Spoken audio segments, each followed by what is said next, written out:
Salam semua. Presiden PAS, Tan Sri Abdul Hadi Awang sekali lagi melancarkan kritikan terbuka terhadap UMNO apabila mendakwa parti itu kini semakin hilang arah perjuangan selepas bekerjasama dengan DAP dalam kerajaan perpaduan.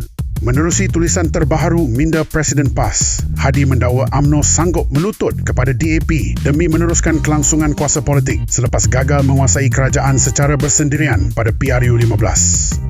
Menurut beliau, keadaan itu menyebabkan UMNO kini berubah menjadi UNGDAP, istilah politik yang sering digunakan PAS untuk menggambarkan hubungan rapat antara UMNO dan DAP dalam kerajaan hari ini.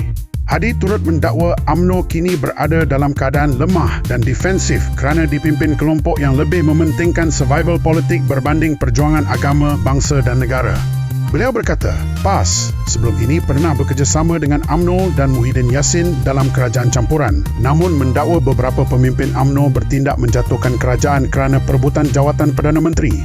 Dalam masa sama, Hadi turut membidas pelaksanaan undang-undang berkaitan 3R, Race, Religion and Royalty, yang menurutnya kini digunakan untuk menyekat suara rakyat dan mengongkong kebebasan bersuara.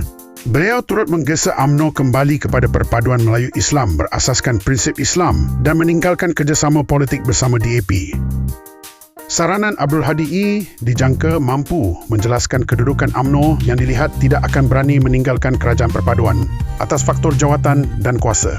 Pada masa yang sama, ramai pihak berpendapat bahawa UMNO dijangka terus menjalin hubungan dengan Anwar dan DAP demi menyelamatkan maruah presidennya.